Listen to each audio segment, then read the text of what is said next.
Hey guys, I will show you how to fix this problem on Windows system. You need to start the system, and as soon as Windows logo appears, uh, restart the system and do these again and again at least 3 times, and you will get this automatic repair screen.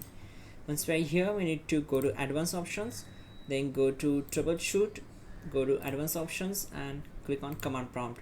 So we need to execute some commands here, so type all these commands carefully and hit enter to execute them. Type in bootrec /fix mbr and hit enter. Then type in bootrec /fix boot and hit enter. Now this here the operation completed successfully, but in your system it can show access denied, so but don't worry, we need to execute all the commands. So type in bootrec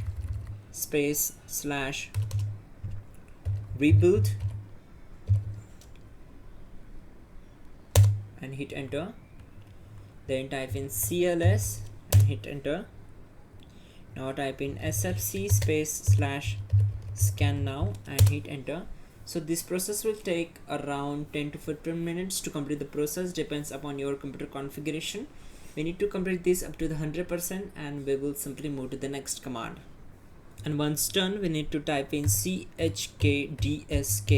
C colon and hit enter. This process also gonna take a few seconds or 1 to 2 minutes to complete the process. Then we will simply type exit and close this command prompt window.